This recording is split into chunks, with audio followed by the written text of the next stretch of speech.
Hi everybody, it's Colin McEwen from the New Fly Fisher. Today we've got a special video we're putting up that's actually a repeat from a year ago. It's all about Flowers River Lodge, one of the most incredible places I've ever fly fished. And why it's so special is because it's so remote and it's probably one of the best salmon rivers in the world.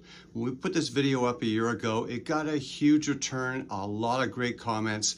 And the reason why we're repeating it, last year, nobody outside of Canada could go to the lodge. In fact, you couldn't even get into Newfoundland and Labrador until the 1st of July. So for all those people who wanted to go, there's still a few spots at the lodge. Have a look at this video. It'll tell you a lot about why I have such a passion for Atlantic salmon. Enjoy.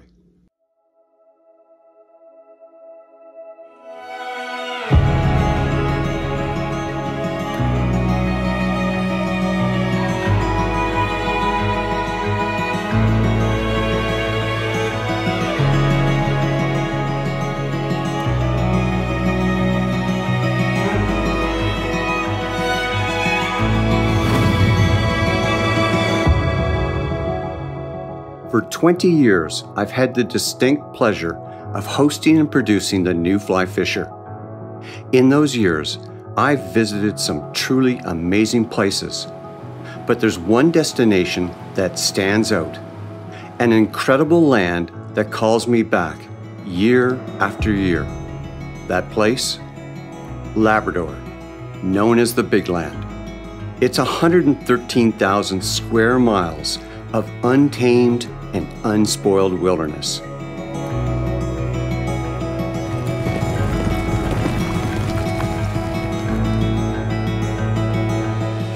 Each visit, I feel my body, my mind, and my soul are replenished and renewed. It is a supernatural land. This pristine, rugged, and unforgiving land is home to some of the best fly fishing on the planet. A place where massive brook trout will delicately sip a dry fly off the surface or viciously hammer a mouse pattern. Truly wondrous, a thing of angling dreams.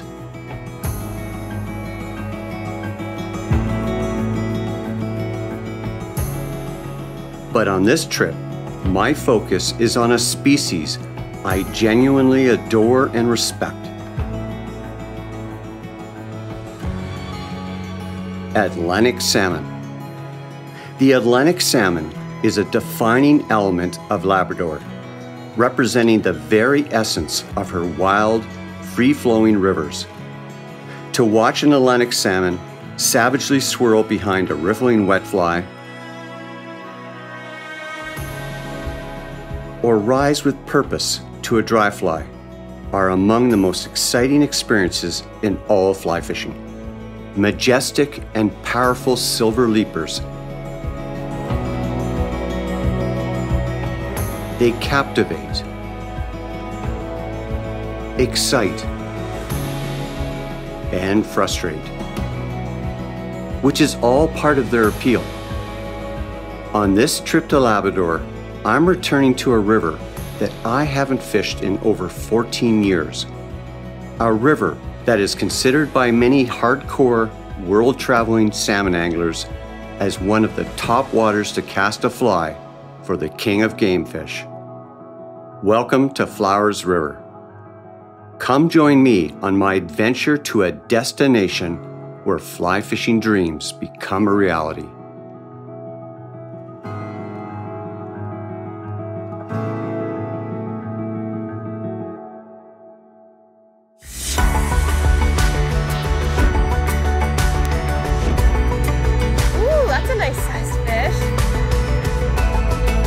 I will catch these all day. That is what you're in for on this episode.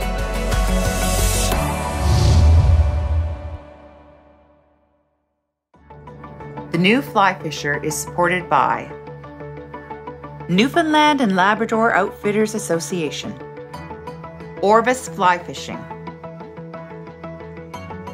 Adipose Boat Works, Scientific Anglers, Trout Unlimited, WeatherTech Canada,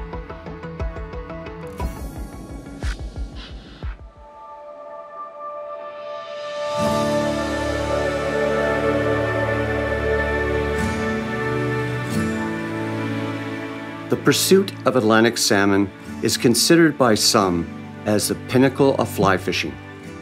For me, Atlantic salmon represent a profound range of strong emotions. As Jim McKay stated for ABC's Wide World of Sports, the thrill of victory. Oh yes, yes, this is what it's all about, folks. This is what it's all about. And the agony of defeat. Oh, no. God. He got out in that side current. I couldn't turn him. That is the essence of why I love Atlantic salmon angling so much. There's simply a ridiculous addiction and passion, but one seemingly I cannot live without. So with this in mind, my trip to Flowers River has led to many restless nights as I dreamed of large Atlantic salmon rising to take my bomber off the surface, followed by an explosive jump and run. And what fish there are here. Terry Byrne, head guide at Flowers River Lodge, said it best. I mean, there's a lot of famous rivers in Labrador, but this river probably has the biggest fish in Labrador. It may not have, you know, the numbers to equal the eagle or anything like that, but when you talk size, like there's a lot of fish in this river in 20-pound range, and there's a bunch in the 30-pound range, and we've had some that are pushing the 40-pound range. So that makes it pretty special to be up in the wall and be able to get a fish that big. In order to properly chronicle my adventure for all, I will tell the story as each day unfolds, with all the highs and lows salmon fishing can offer. It's the third week of July, essentially the start of the season at Flowers River. There's still snow on the hills surrounding the lodge, but it is warm on the river. The water is high, but dropping. Ideal conditions, but not perfect yet. It's still a bit too high, and the salmon coming upriver are blowing through quickly, not stopping at traditional runs or pools. Day one has us heading out on the river after lunch with my guide for the week, Chris Sinclair. I'd heard wonderful things about Chris from fellow host Bill Spicer. Chris guided Bill at Crooks Lake Lodge the previous year for brook trout. My confidence is already soaring because I know Chris is a rock star of fly fishing guides. This is going to be a great week.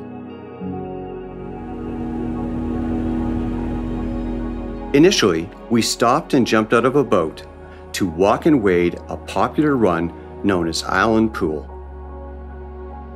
As hoped, Chris provided me with some expert advice.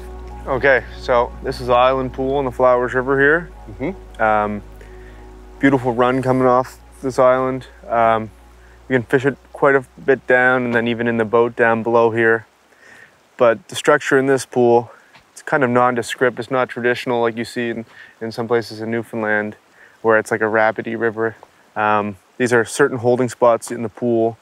There's structure out there like small rocks, clay indents where they'll lay up in underneath of it. And then sometimes there's some sods out there, clay sods that drop off. And the fish usually are tucked right up against those structures because it's a long, flat pool. And as they're migrating up, they need obviously some time to recuperate. Yeah. So we're gonna start up here and we're gonna fish these little pieces of structure and fish our way down through, and hopefully some fish came in last night. No, this isn't a dry fly pool. This is more of a wet fly pool, right? Yeah. So are we gonna use a riffling hitch? Not on this one. This is a wet fly. Okay. You can riffle hitch it. That's a marguerite bug. Okay. Not a traditional bug per se, but that's the name of it. And we'll fish it first with the wet, and then we'll see what we can see there. And then if If that doesn't work, we'll try a riffling hitch fly. Okay. And as you're casting, when it comes down below you, move your rod downstream because it lengthens your drift a bit more. Okay. Because sometimes they'll hold right on the inside of this, Okay. right off the bar here. And as it comes in, bring your rod just to lengthen the drift a bit. It keeps the fly speed up. Chris has me methodically work the run. 2 casts, then 2 steps downriver. Perfect. Maybe another couple feet of line, then you can start taking a couple steps down.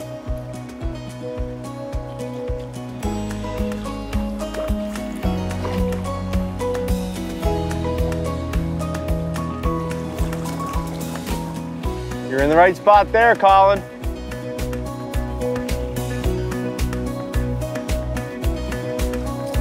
Finally, I moved a fish. Nice. Kind of thought he looked up at it, but it's hard to tell. So generally, if you rise a fish, the adage is to rest the fish. Maybe if you rise it multiple times. But a good idea is to shorten your line up by a couple feet, give him a chance to rest the fish, and then settle back into his lie, and then you can work back down to him, because the fish could have taken or followed the fly. Sometimes the fish follow the fly 4 or 5 feet out of their lie to take it. So if you work back down, try the same presentation. If he doesn't come back, try a faster or slower drift over the fish. And generally, if you're fishing a wet fly, if he comes up for a couple times, maybe we'll try a dry fly on him. So Chris has had me swinging a fly over a fish you can see, which moved once on the wet fly and on the riffling hitch, but won't take. So now he wants me to move down a bit, and I'm going to go just downriver, and we're going to throw a dry fly to him and see if that works. No, I'm going to put it on. You put it on. You're the man. So if you It's not to put the pressure on you. So if you snap it off, you know who to blame. Right. I got somebody to blame. Couldn't have been me. Sometimes they can be picky. It's weird. You're really fussy. Keep putting it on them. Yeah, right? Yep, right here. Just went right over top of them. Pretty positive. If that's a fish, it's a good-sized fish. Yeah, that's what I'm saying. Despite our best efforts and even changing flies, we could not move another salmon. So it's time to move to another location. We began to scout and try and spot a salmon. It didn't take us long to find one. That could be a fish over there. See it? The dark shape there? No, the one that's half close to us, like, oh, that is a fish. That looks like a fish. You see it, that long dark one? Back to the Smurf? Yeah.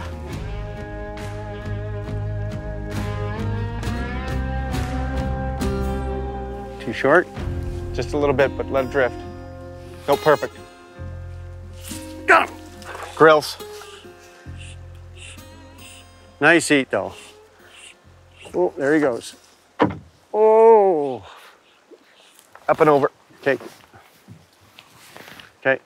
So Chris has spotted and got me into the first fish. We've seen some others. We just saw 6 go by us.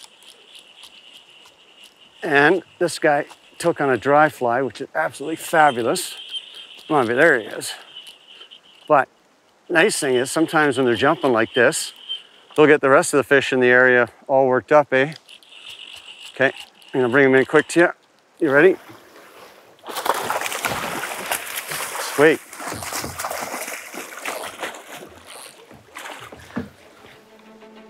Beautiful. Gone. Outstanding.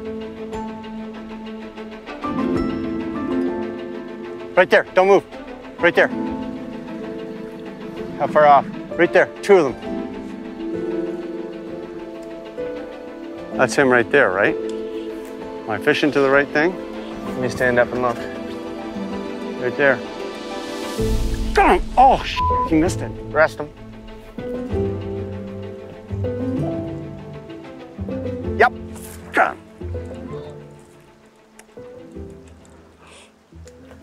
That's a decent fish. There he goes.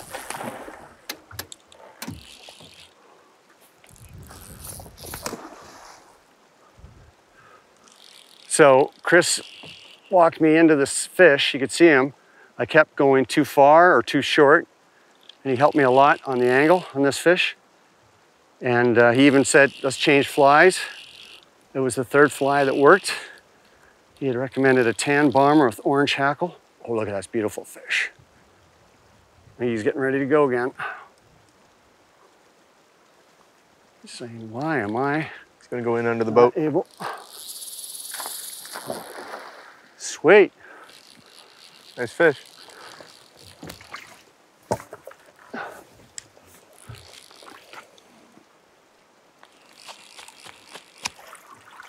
Okay, I'm gonna bring him up quick, and he'll either come at you, Or he's gonna go. I know he's gonna go. All right, you ready? Oh, there he goes.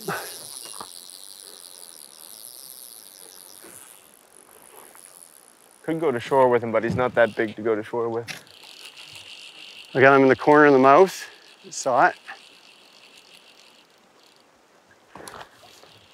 Okay, there he goes. One around. Oh. You want to lift me off? Yep. 1, 2, 3. Okay, thanks. It's the worst thing about in the boat. Yeah. Part of it, though. Yep. I'm gonna bring him up towards cameraman. There we go. That was outstanding. And you know, the best part was getting him on a bomber. Like, that was awesome. He came up, I saw him turn on it, but I didn't feel the grab, so it, you know, it didn't set the hook. And then we had to wait, rest him, and then took 3 or 4 casts, got it in there. Chris helped me, boom, fish on.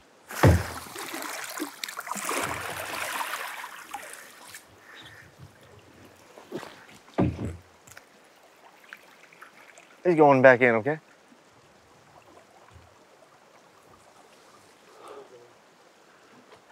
Chris, what do you think? What size?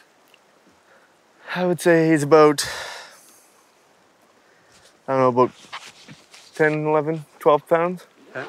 Maybe 13, hard to say. So we'll go with the conservative 8 to 10. Yeah. Thick fish.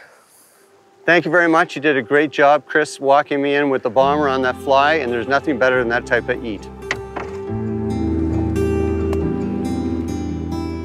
My first day on the river was excellent. A wonderful way to start the trip. With a rainbow on the river at sunset, I went to bed, tired and content, excited for the next day's fishing.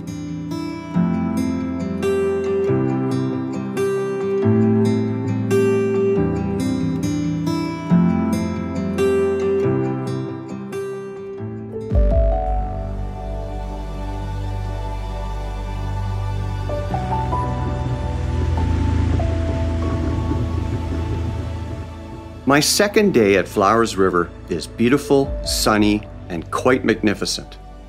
My guide, Chris Sinclair, has recommended we travel downriver to fish some known locations where fresh salmon will possibly hold. I can hardly contain my excitement to get started. It's at the top there. I'll let you doing the knot. Okay, are you doing a turtle on it? Had a stout go in here underneath my mask or underneath my buff and was inside buzzing around. Yeah. At least didn't bite me.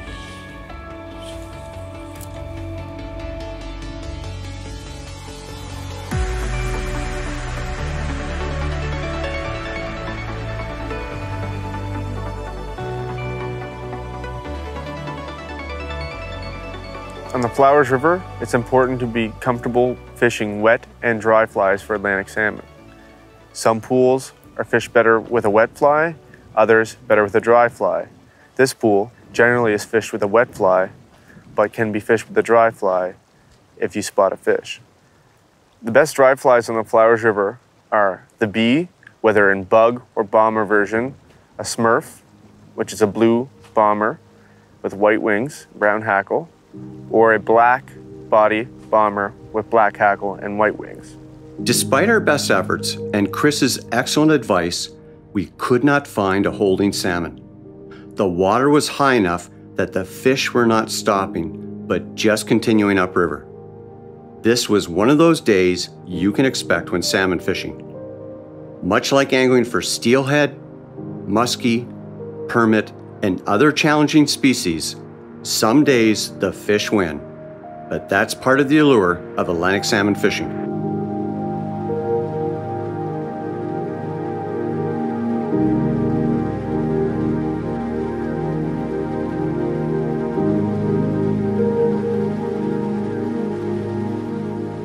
Day 3 starts off with mixed weather. A good chance of rain is going to happen. Chris believes our best option is to head far upriver to find resting salmon. I like his thinking.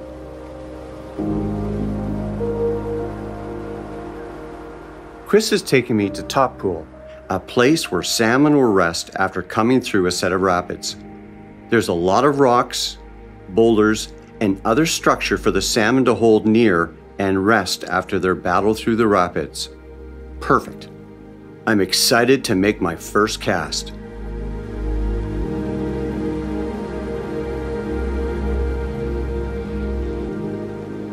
Chris, am I doing it right or am I putting it in the wrong place? Because I put that fly over that fish half a dozen times now. Colin, just cast a little closer to him. You're up a little bit too far. Land it about 2 or 3 feet in front of him.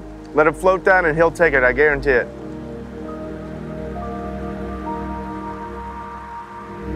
Oh, look at that. Oh, it's a nice fish. It's gotta be at least 8 pounds.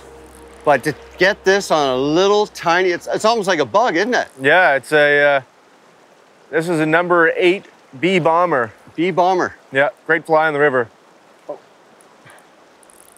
So one of the things Chris was reminding me as this fish jumps is to bow to the fish and keep it tight, but let the rod take the shock so you don't break the tippet. Oh, he's right in front of me here. Oh, it's a nice fish. Beautiful colors, fresh. See if I can get him to you, Chris. I'm gonna back up here. Yep. Back up, back up. He's gonna go again, I think. Yeah, I think he is. He's thinking about it. Got his head up. You can tell I'm excited. My hands are shaking. This is so much fun. Catching a big salmon like this. Okay, so I'm gonna walk back to you. He's right at your feet, Colin. He's right at my feet. There you go. Ah. That is awesome. Awesome, awesome, awesome, awesome. On a little tiny dry fly. All right, we don't want to stress this fish. It's a nice male. Hold him up here. I'll hold the net if you want to hold him. Yep. Show him the camera. We'll keep him in the water. Look at that. Oh, isn't that beautiful? Absolutely. Around 8 to 10 pounds, yeah. Yeah. Beautiful. Beautiful fish. Always release the salmon upstream. He's ready to go.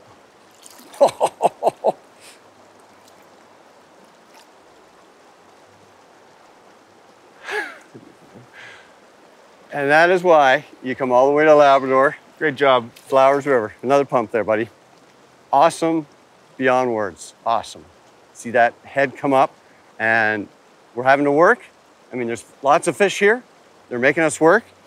But to catch them on a little tiny fly, that's a bumblebee? Yeah, bee bomber, yeah. Bee bomber. Wow. Awesome.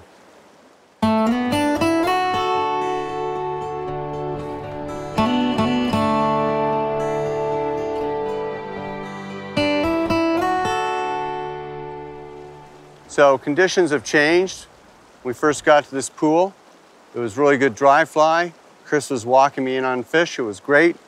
But you can see we got some weather coming in. Had to put my coat on. It's starting to spit. We can't see anything now. Can't see the fish. So what Chris has recommended is we switch to a wet fly. He's put a riffling hitch on it. I think it's a blue charm. And I can start casting across and swinging it through. It's basically blind fishing, but we're gonna break down the pool and see if I can find something it'll take. So what Chris has asked me to do is rather than lengthening my line, he's asking me to take 2 steps down and even angle a bit, and I'm following the line all the way through as it wakes. and basically the fly's doing a search pattern across. I follow it with my rod tip around. And I'm not going 45 degrees, I'm going 90 degrees across. So one of the things about swinging a fly, whether with a riffling hitch or not, is unlike when you're casting a bomber and you're targeting an area and you're really focused, one of the things happens here is it can be a little boring, frankly, because you're searching and you're swinging this fly through, and you can literally do it sometimes for hours, searching an area where you know there's fish, but just trying to find the right swing that'll work. And what I've had happen on a number of occasions is I'll be talking to somebody, I won't be looking down the line, and I'll miss the hit because it'll happen real fast, and you still have to stay focused, but it can be difficult. I've missed some nice salmon by not staying focused on where that line is and where that fly is. And often you'll see that fish come after it, it'll porpoise on it, or it'll come at it like a shark and just strike it. You just don't know, and sometimes it's just big toilet bowl flush, and I'll miss the strike. So you gotta stay focused.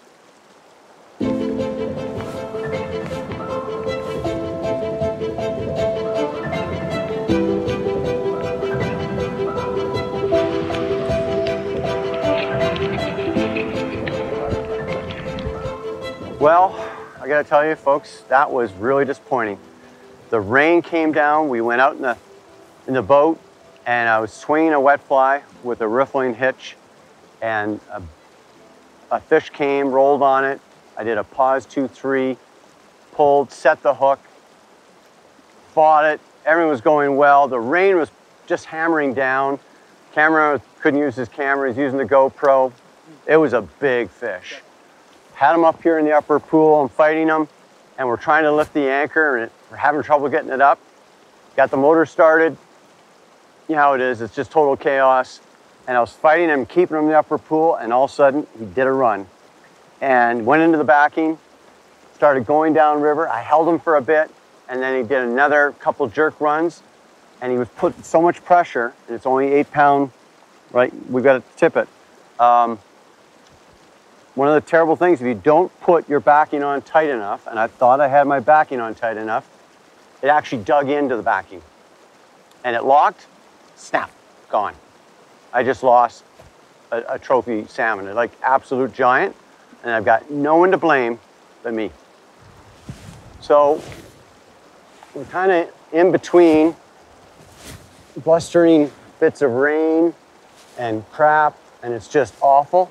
But the fishing has been really good. We just saw a fish move, and I'm putting a riffling hitch over the one I just saw move, but this has been so exciting, so exciting.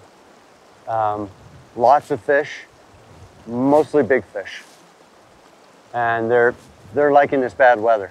Just like steelhead fishing, they're liking the bad weather. They're moving, they're fresh fish, and they're aggressive. Hard part for us is getting a good presentation with the wind, and also, obviously the cameraman's having a heck of a time. Keep having to put the camera away, some of the best moments, but we're getting a lot on cameras. After fishing the pool in this rain for some time, Chris suggested we head to another run known as Gonzo, so we jumped into the canoe to move locations. Of course, the rains continued to hammer us during our transit. This weather and its numerous changes clearly highlights why you need to bring good quality waders, wading jackets, and layered clothing. Labrador weather can be quite severe and fierce, possibly ruining a good day of fishing if you're not prepared. So as you can see, the rain's continuing. We've come down river from the last pool. We're now at a pool known as Gonzo. We're gonna hit it before we head back to the lodge for supper. It's about 3 o'clock-ish, but the rain is still coming down pretty heavily. We're hoping there'll be lots of fresh fish at this pool, just like there was above. Let's give it a try with a wet fly using a riffling hitch.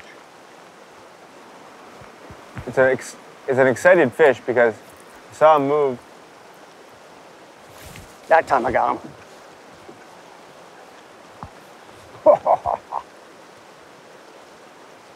Oh! Oh! That's the problem with barbless hooks. You lose some fish. Is there anything I should have done different, Chris?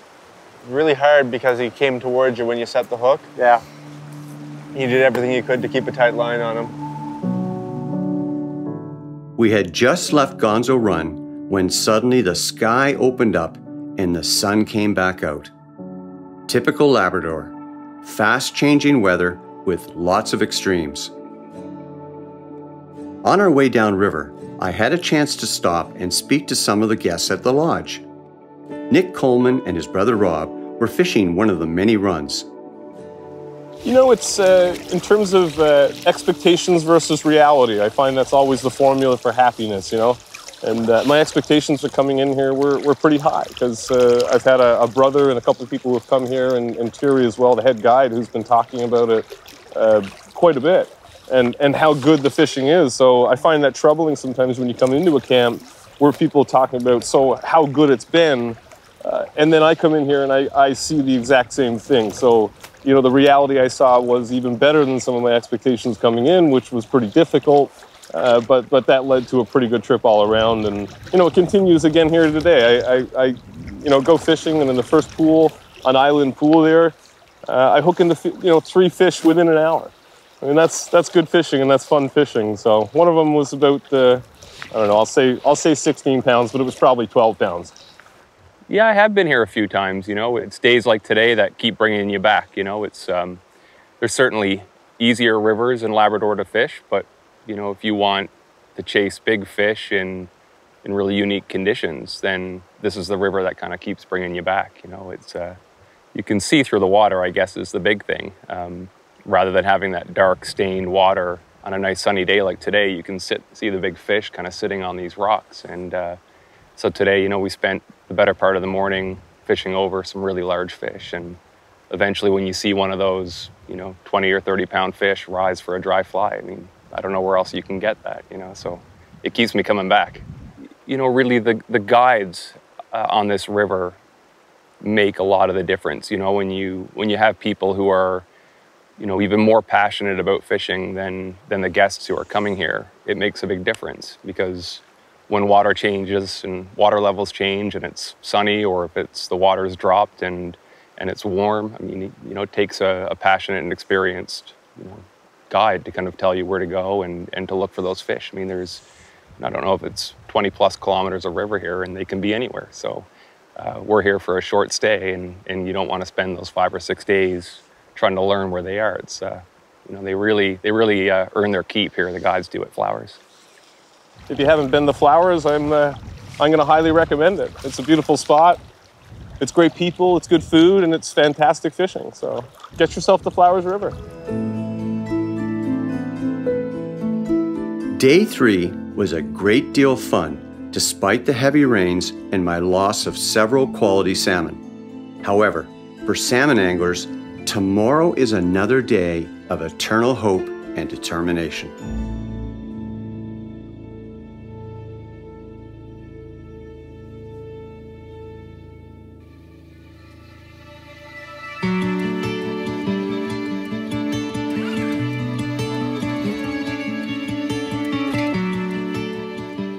The Flowers River is the most northerly of all the scheduled salmon rivers in Labrador.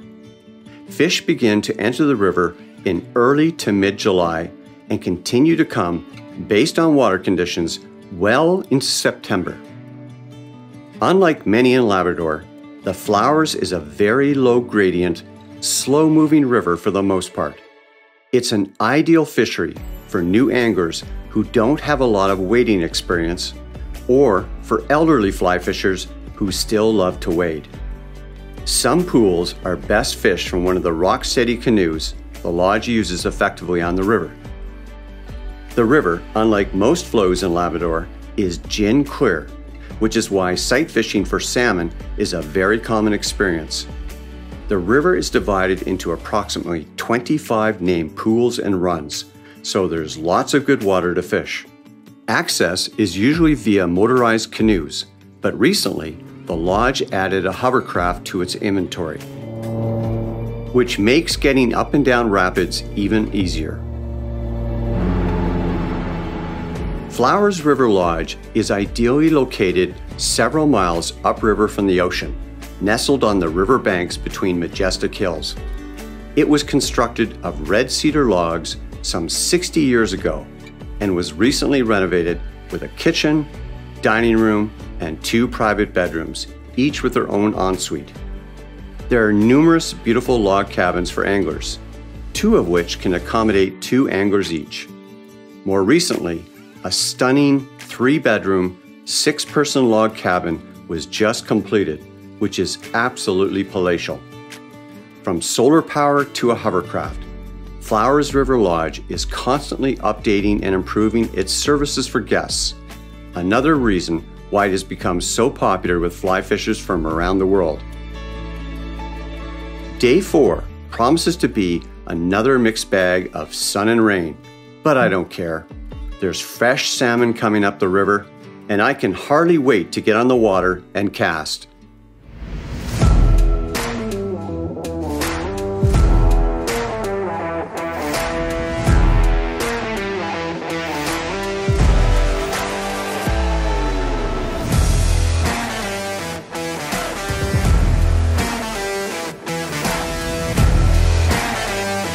That was an epic take on this little dry fly. Chris walked me in, and the fish, if it's the same one, he's coming right at me. That's why you need a large arbor. That's a good sized fish. I'm gonna hold him here. Chris, you wanna come on over? Here goes. Yeah. He might take a run, so. Whoa, it's a big fish. Gonna keep its head up, nope, he saw you. There he goes. Over here. Well, that's a big fish.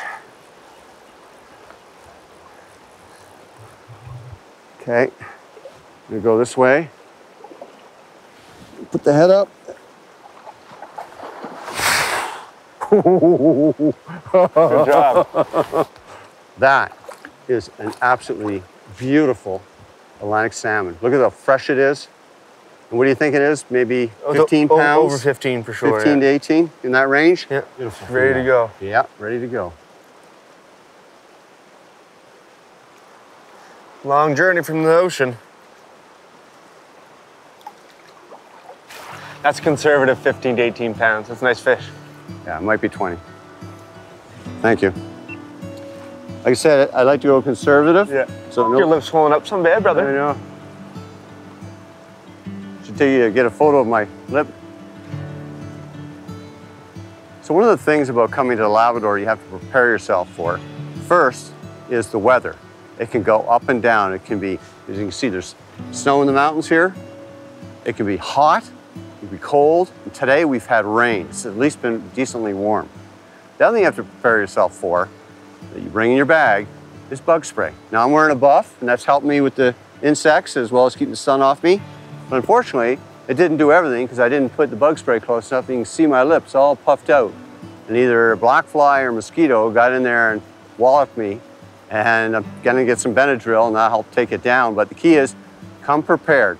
Bring good bug sprays, bring some Benadryl. I can't even talk right now. Bring some Benadryl. These buffs really help keep the bugs off you. And even if you wanna wear sun gloves, they'll help you. But the one thing you gotta prepare yourself for is you're gonna get bit. No matter what you do, you're gonna get bit, but the sacrifice is worth it.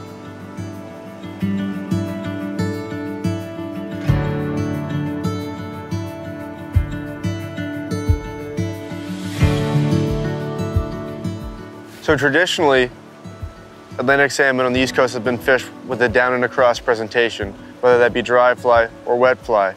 I was raised to fish salmon on a downstream presentation, and trout as well, actually.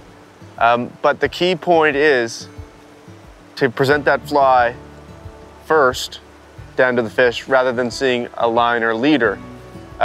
Like you said, to land that fly in that sight window and for it to gain its attention and it can track it and then rise to it, I think is key. Sometimes it doesn't matter. That's the joy of Atlantic salmon fishing. Learning every fish takes different, but when you use the same methods over and over again that work, that's when everything kind of comes together.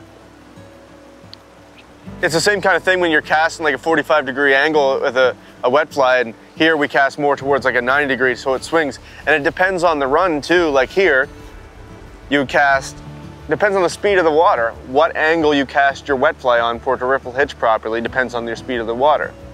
Here, you'd have to cast a little bit more upstream, but in faster water, the fly will hitch on a 45. So you gotta really read the water and know how to present the fly to the fish that will hitch properly and the fish will rise. Every river fishes differently. It all depends on speed of the water and makeup of the pool. And every pool's actually fished differently as well.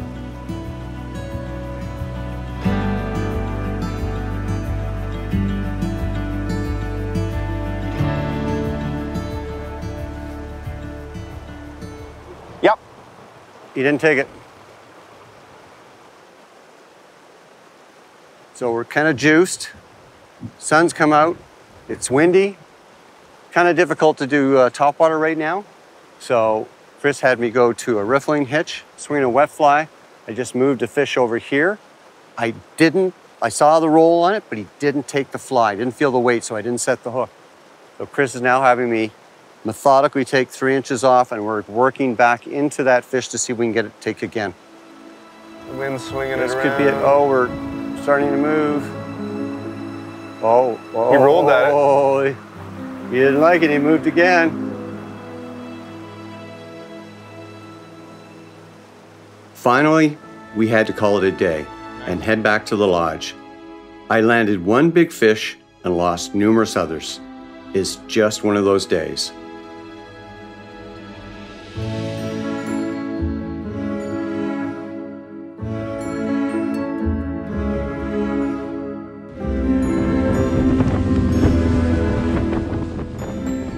Day 5 was starting off with a weather bang.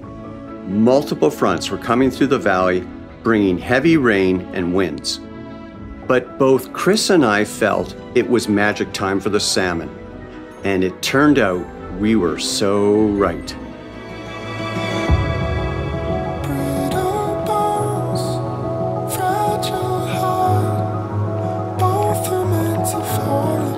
I just remember how we first started off. Yeah. We started right in there. Walked right. I was just that there. Hold your secret safe with me. Take me, free your ghosts. No, they can't haunt us both. Take me, don't let go.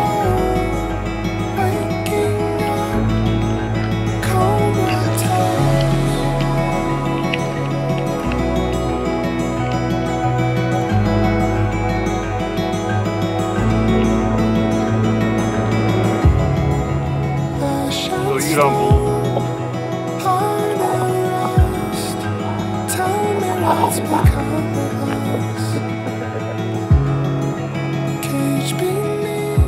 There were fresh salmon throughout the run, but because it was overcast, we could not spot them. So Chris had me methodically cast through the entire run in order to locate the fish. So it's first thing in the morning, and Chris has brought me to another pool. And this is actually a long run, isn't it, Chris? Yeah, this pool is called Island Pool. Most pools here are, like you said, quite long and are divided into sections, upper, middle, lower.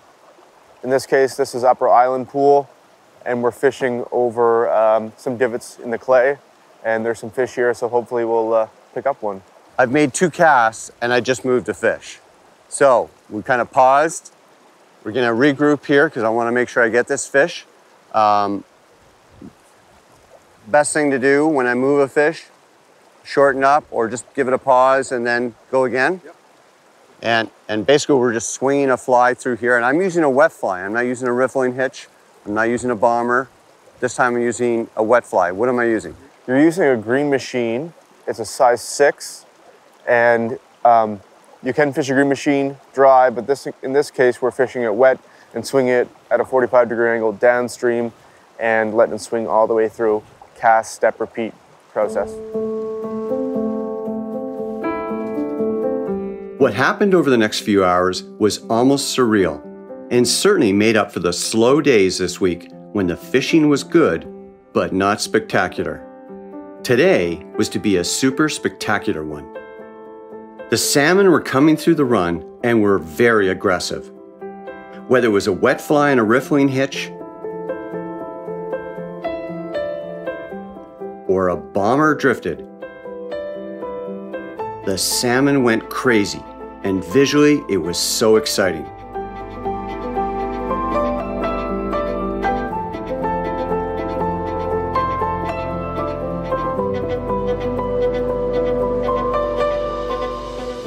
They would boil beneath my riffling hitched wet fly, or hit my bomber with their nose, or even snap at it in anger. But some would commit, and then the fight was on. So powerful. Such leapers. So magnificent.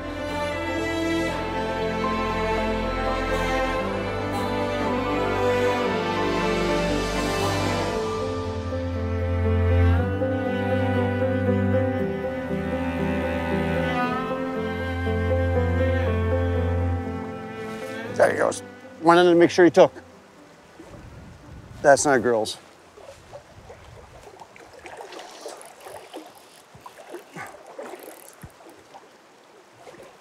Right where he said it was going to be, Chris.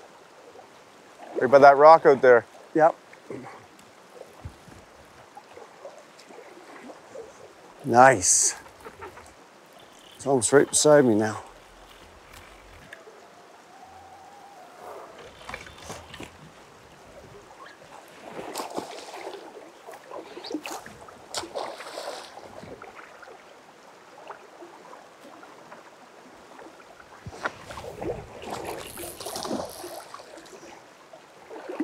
What do you think of that, Colin?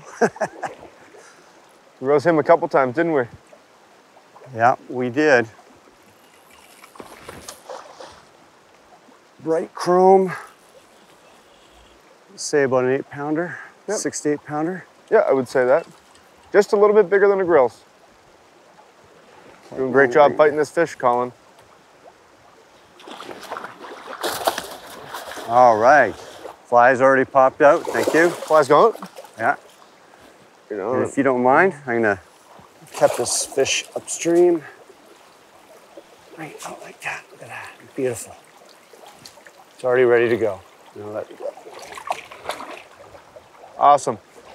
Great release. Thank you, sir. So much fun. It's great when you get them on bombers, get them on a riffling hitch. In that case, it was a wet fly, but it's funny. I can't see the fly, but I can kind of see the line underneath the water because it's so flat calm right now. And I saw the big flush on it. 1, 2, 3, set the hook. Yep. Perfect. And then it went airborne. That was perfect. That's why we come here. Yeah. Others I would lose, including a giant female salmon we estimated was over 25 pounds. But such is fishing. The thrill of victory and the agony of defeat.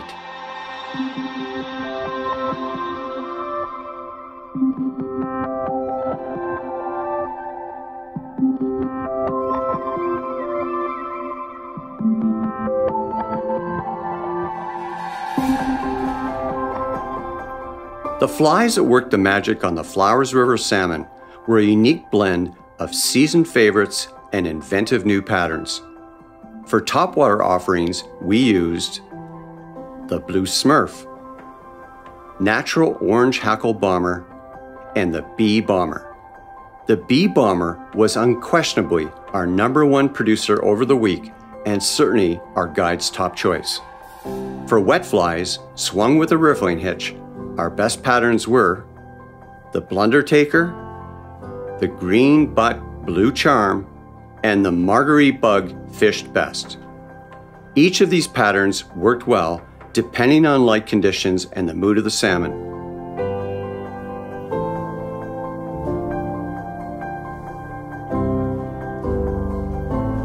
Day 6, my final time at the lodge and fishing the Flowers River. Head guide Terry Byrne offered to accompany Chris and I and even use the hovercraft for a fast and easy drive upriver. How could I say no to such a luxurious ride? We've arrived at Top Roll, and we both set up to cast. I literally made one cast and hooked into a fresh salmon. But unfortunately, I wasn't prepared when the fish went airborne. It broke off. No, it just came out. Not bowing to the fish when it jumps. Total rookie move. I know better. I'm embarrassed. So quickly, I asked Terry about the guides, this river, and what measures the lodge is taking to protect this pristine environment. We pride ourselves on trying to have the best guides we can. Chris is a premier guide. He's learned the river over the last few years and he's doing really well.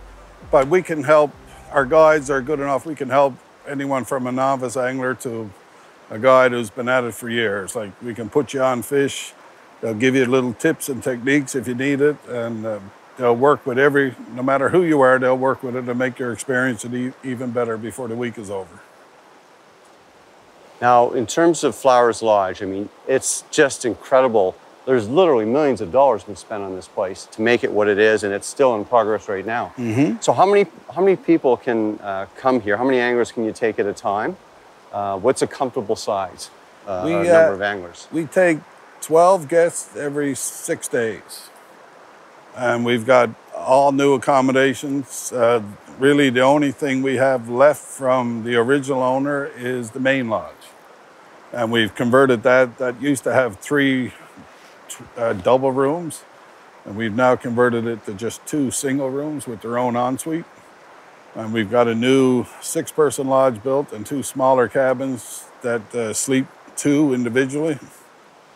It's not just the salmon. I mean, how many pristine places is there left in the world? Much less Canada, but just in the world. There isn't a lot that have not been touched by mankind. And I know Flowers River does a lot, from the electrical power they're using with the solar panels to their garbage disposal and everything you guys do there to protect the environment and have the smallest impact or footprint. We're trying to leave the smallest footprint we can. And we're constantly trying to improve that. Every year we try to do something a little better, and anything from energy consumption right down through to make sure that we leave as little mark on the land as we can. Because, I mean, look at it, it's beautiful. So you don't really want to destroy it.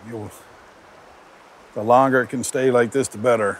Everyone can hopefully get up there at one point and enjoy it. As long as these silver beauties keep coming back, we'll be here.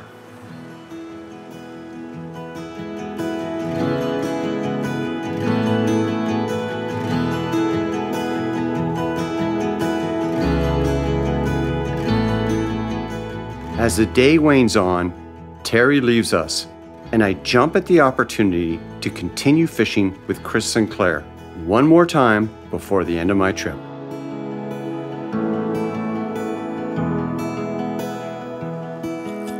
Oh, it's not bad.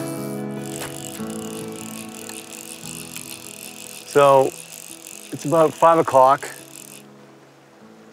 I was just about to recommend to Chris that we go in. I'm at the end of the run here, making a few last casts, and the famous last cast, I got an eat, and a nice sized salmon. And sometimes that's how it works. It's so great when it does. Oh yeah, sweet. He's almost there. He's got one more jump in him. Yeah, he's good for one more jump at least. All right, bring him this way. Turn his head downriver.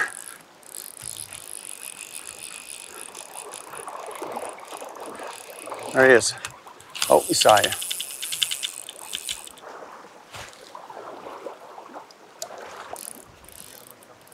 Yeah. What a powerhouse. This is the reason why you want a decent drag.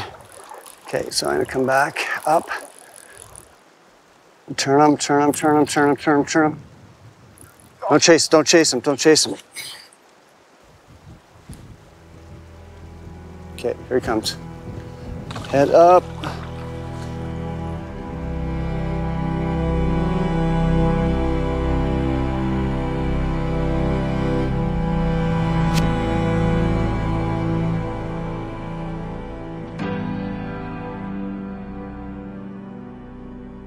After that fish, we decided to stay just a bit longer. And then it happened.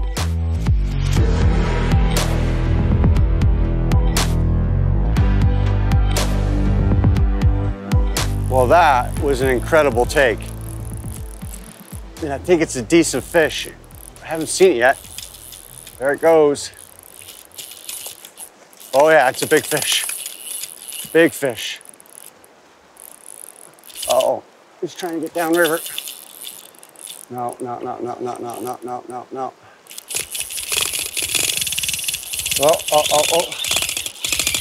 He's going downriver on me. Into the back. Oh, look at it, way downriver. Chris, you wanna go for a walk? See if we can get him down the riffle here. Trying to get him up. I don't like it when they go right below me here. Like this is a big fish. Chris, if can you go down by the rocks? Yeah. I'll see him and get him come to you. Yep. He's gone down in the V here of the fast water, just above the rapids here. I'm trying to keep the fish from going down, but I can tell it's tired and it's coming up. If I'm lucky, I can get the fish to come close to Chris, really making this 9-weight rod work. And more importantly, testing the quality of our leader and tippet system. So you don't want to make any mistakes on the knots. It's coming up. Can't do much with him. Hopefully Chris can get him. I can't, just a weird angle. I didn't want to spook him and turn him. Okay. He was sitting flat on the top of a rock. Why don't you come right over here? I'll bring it up. She's coming up. So I'm really lucky to get this fish back up before it went down the deep water. Okay, just don't move, Chris. Nope.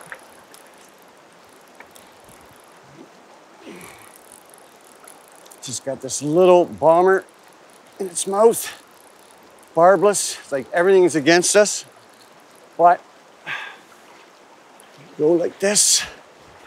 Look at that.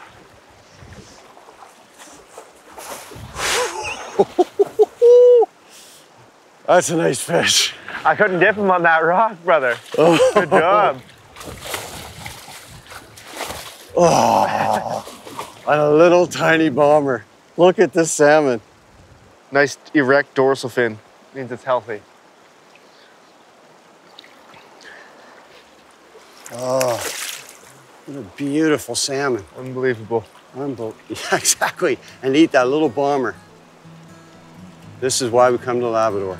Look at that. Look how thick it is on the back, eh? Yeah. Unbelievable.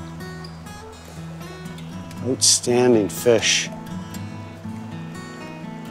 That is incredible. All right. Ready to go.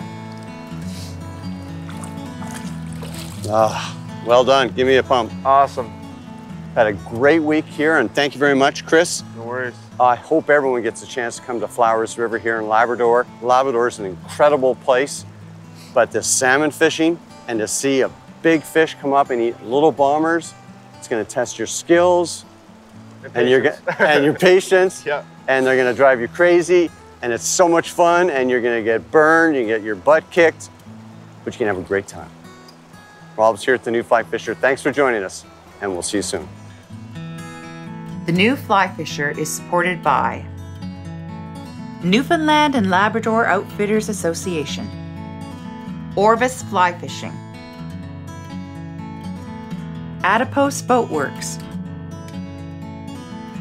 Scientific Anglers, Trout Unlimited, WeatherTech Canada,